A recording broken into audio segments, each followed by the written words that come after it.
जाना चाहिए, ये वरदान दे दीजिए। शंकर भगवान ने कहा जो कर्म हो जाएगा। अब उसने पहले अपने मकान को छुआ तो मकान पत्थर ईंट कच्चे पच्चे थे, वो सब सोने के बन गए। सबको छुआ, सब सोने का बन गए। उसने जो चीज सोने का सब सोने का। अब उसकी लड़की आई गोद में तो लड़की भी सोने की बन गई। तो अब वो रोने लगा कि क्या हो गया। फिर एकदम से फिर वो भक्ति करनी पड़ती है। फिर वो शंकर भगवान को याद करता है, हाँ भाई क्या कहता है, महाराज मैं तो जैसा था वैसा का वैसा कर दीजिए। लड़की मेरी सोने की हो गई, क्या काम की। तो वैसा वैसा उसने जो सोने का बनाया था वो फिर वैसा का वैसा हो गया, तो उसकी मेहनत बेकारी हो गई, इतनी तपस्या उसकी बेकार गई। तो इसी प्रकार से प्रारब्ध का जैसा है योग है वैसा होने दो, अपना उसमें आगे पीछे मत करो।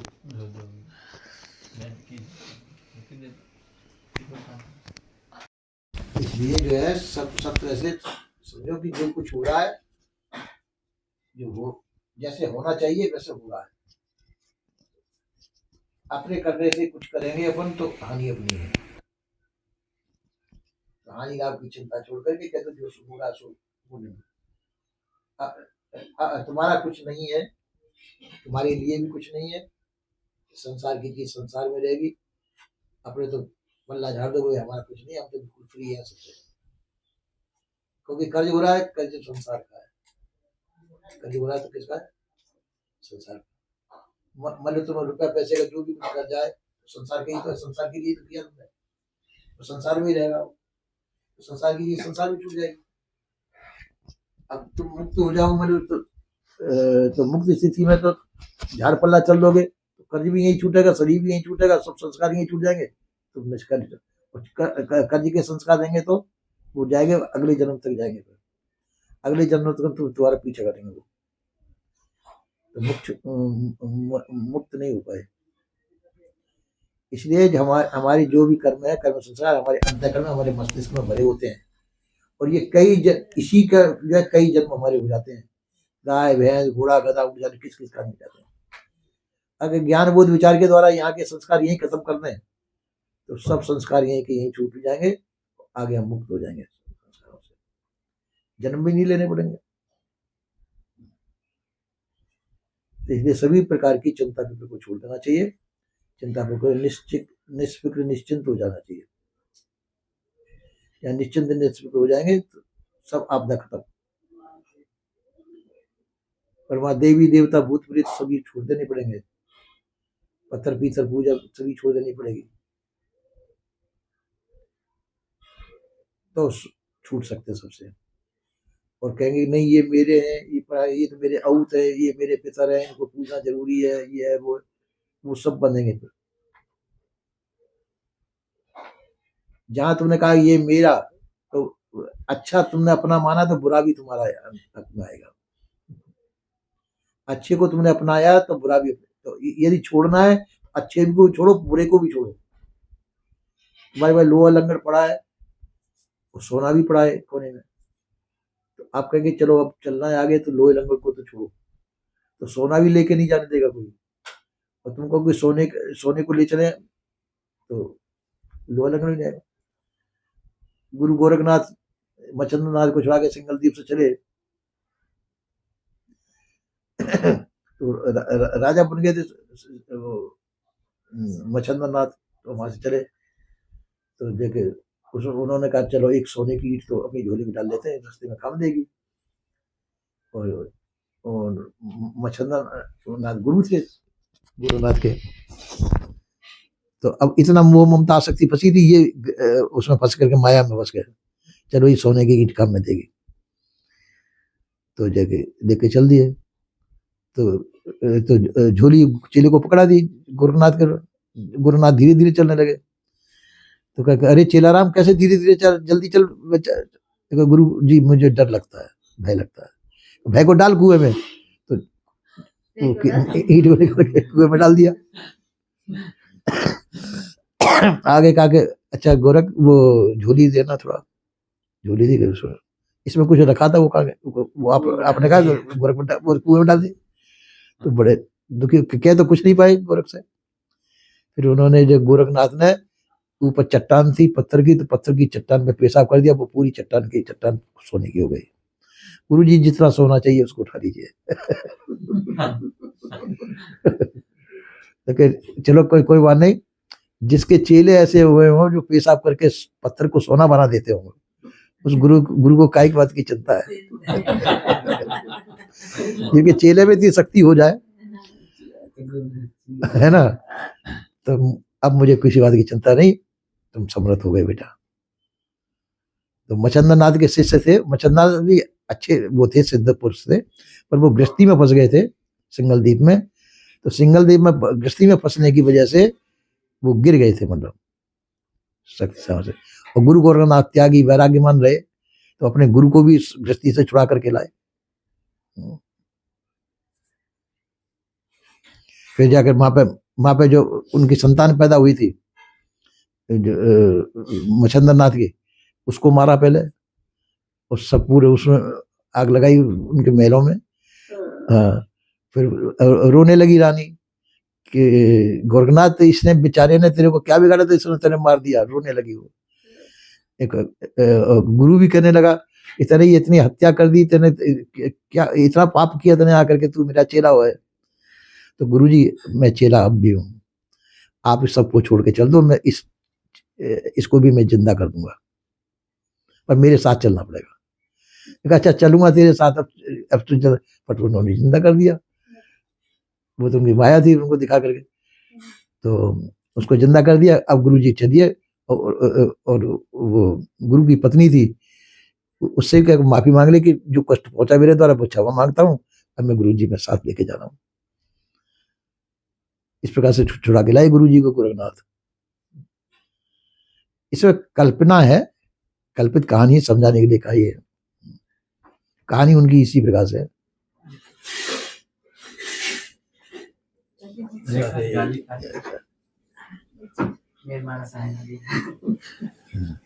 तो राम को भी प्रारब्ध का भोग भोगना पड़ा, नहीं भोगना पड़ा? राम ने जिंदगी भर सुख नहीं पाया, वो प्रारब्ध के मारे जाने क्या क्या दुख पाया। वहां से निकल गए तो जंगल में दुख ही पाया उन्होंने, रावण से युद्ध करना पड़ा। लौट के आएगी तो सीता को जंगल में निकालना पड़ा। राम ने सीता ने क्या सुख पाया राज होने में। उसके बाद में कहते जंगल में सरयू नदी में डूब करके प्राण त्यागे उन्होंने, राम शत्रु और सीता धरती में समा गई, तो उन्होंने कोई सुख देखा? जिनकी भगवान मान करके आजकल पूजा कर रहे हैं, अभी तक पूजा कर रहे हैं, क्या सुख देखा उन्होंने?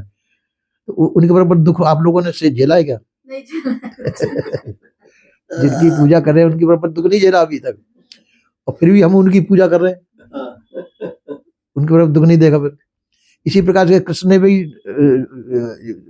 कोई सुख नहीं देखा। तो बड़े बड़े जो महापुरुष हुए हैं, अभी नल दमयंती का मैंने बताया, हरिश्चंद्र का मैंने बताया, इन्होंने कहाँ सुख देखा? इन्होंने सुख बहुत कम देखा, दुख ज्यादा देखा इन्होंने। तो अपन लोगों में तो इतने दुख पड़े भी नहीं है, तो अपन क्यों दुखी हो? और दुख सुख दोनों शरीर के बनाए हुए हैं। हमारा प्रारब्ध है, प्रारब्ध के अंदर दुख और सुख है, वो भोगने पड़ेंगे, उसको टाल नहीं सकते। क्रियमाण हमारे हाथ में है, इसको चाहे कैसा भी बना लो, क्रियमाण अपने हाथ में। तो और मनुष्य शरीर में आप मोक्ष प्राप्त कर सकते हो, कल्याण मनुष्य शरीर में ही हो सकता है, आगे के शरीर में नहीं। और किसी शरीर में कल्याण प्राप्त नहीं हो सकता, कल्याण एक मनुष्य शरीर में ही प्राप्त हो सकता है। तो ये मनुष्य शरीर प्राप्त है, इसमें रह करके कल्याण कर सकते। कहते अनेक जन्मों में नहीं नहीं, वर्तमान में अभी की अभी कल्याण हो सकता है, इसी समय। अरे मोह ममता आसक्ति को छोड़ दो, विषयों की वासना छोड़ दो, भ्रमभूल कल्पना छोड़ दो, और इसी समय कल्याण लो, इसी समय कल्याण हो जाएगा। इतनी चीज छोड़ दो तो ये छूटती नहीं, हमारा कल्याण होता नहीं।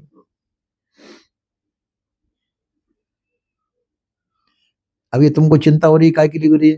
अब ये इतनी चीज छोड़ दो तो ये सब चिंता छूट जाए तुम्हारी, अभी छूट जाएगी।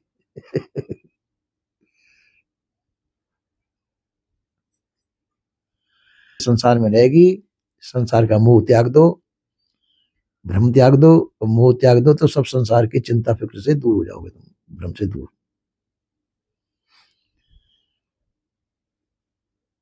तो संतों का यही उपदेश है, जिससे हमारी सब चिंता दूर हो जाए, और इससे चिंता से बंधन हमारे टूट जाए।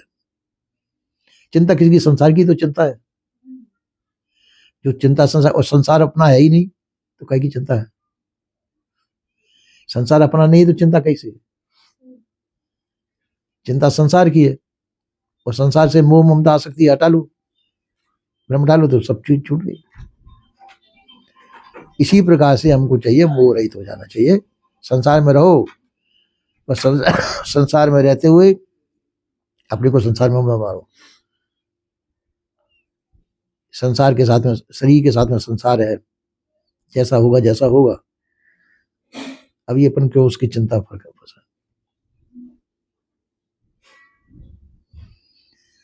देखो, एक तो लकीर खींचिए आप जो है पानी पर, पानी भी लकीर खींचेंगे तो पानी लकीर तो होती हुई मालूम पड़ेगी और साथ साथ मिट्टी चली जाएगी। उसी लकीर को धूल मट्टी पे खींचिए, बालू के ऊपर, तो वो कुछ समय ठहरेगी और फिर धूल मट्टी हवा चलेगी, मिट जाएगी। और वही लकीर पत्थर पे खींचो तो वो नहीं मिटेगी, वो भोग के पूरे। इसी प्रकार से ये लकीर हमारी खींची हुई है। तो ऐसा कर्म ऐसे करो जो पानी पे लकीर के समान, जैसे पानी पे लकीर होती है साथ साथ मिटी जाती है, इसी प्रकार से हमारे कर्म हो और कर्म के अध्यास हमारे अंदर नहीं हो तो पानी की लकीर के समान है। और कर्म के अध्यास हो पर वो सत्संग से मिट जाए, जुट जाए, तो उसमें बालू की लकीर है।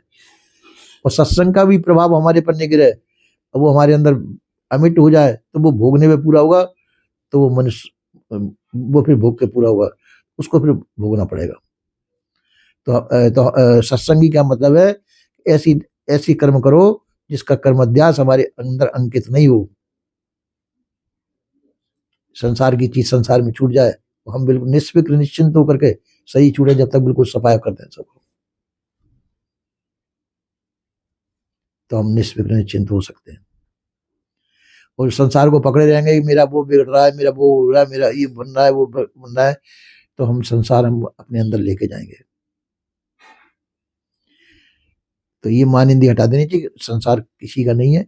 संसार में बड़े बड़े राजा महाराजा आए चले गए, राम जैसे आए, कृष्ण जैसे आए, जो परमात्मा कहलाते थे, जब उनका संसार नहीं हुआ तो अपना संसार कहाँ होगा? सही बात, अपना संसार क्या होगा? आज को ये संसार तुम्हारा है, जिस घर में तुम जो बेटा वो करे और कभी अब सही छूट गया तुम्हारा, अब इन्हीं की संतान होकर के तुमको आना पड़ा, तो ये जीवन रहेगा? जीवन बदल जाएगा ब्रो। तो फिर इनकी संतान भी रिश्ते में कुछ न कुछ लगेगी, तो बदलाव हो गया चीज का। जिसको हम अभी मित्र मान रहे हैं वो दूसरे जन्म में जाके दुश्मन बन सकता है, और जिसको हम अभी दुश्मन मानते हैं तो दूसरे जन्म में जाके मित्र बन सकता है। तो इसी प्रकार से ये संबंध बनते और बिगड़ते रहते हैं। इन संबंधों में आस्था नहीं रखनी चाहिए। संबंधों की आस्था छोड़कर संसार में रहो, निष्फिक्र होकर रहो, पर जय कि संसार का लकीर अपने अंदर मत पड़ने दो। लकीर क्या? अहमता और ममता। अहमता ममता को त्याग करके फिर संसार में रहो, तो संसार तुम्हारे लिए बंधन का कारण नहीं बनेगा। और संसार की अहमता ममता है तो संसार तुमको तुम्हारा जीवन नरक बना देगा। तो इसलिए सत्संग का कारण यही, सत्संग इसीलिए होता है। हम संसार में तो रहें पर संसार के अंकुर हमारे अंदर अंकित नहीं होने चाहिए। संसार में रहते हुए भी संसार का कोई भी चीज हम निशान हम अपने अंदर न रखें, पानी की लकीर की तरह से संसार में रहें, तो छूट जाएंगे। तो वही जो है सत्संग सिखाता है, सत्संग से वही लाभ है। और सत्संग कह रहा है बार बार कि ऐसा करो वैसा करो, फिर हम सत्संग का कहना हमारे अंदर अंकित नहीं हो रहा है, तो संसार हमारे अंदर से नहीं निकल रहा, तो संसार के सभी काम हमको भोगने पड़ेंगे। संसार के सभी काम भोगने पड़ेंगे। तो संसार को अपना मानना न मानना ये अपना हाथ की चीज है। संसार में अहमता ममता को त्यागना कि छोड़ना ये अपने हाथ की चीज है। तो सभी प्रकार से जो है इच्छा वासना चाहना को त्याग करके फिर संसार में रहो, तो संसार प्रसन्नता पूर्वक रहिए। संसार तुम्हारे लिए बाधक नहीं है। संसार में कोई चीज तुम्हारे लिए बाधा नहीं पहुंचाएगी। निश्चिंत निश्चिंत होकर रहो।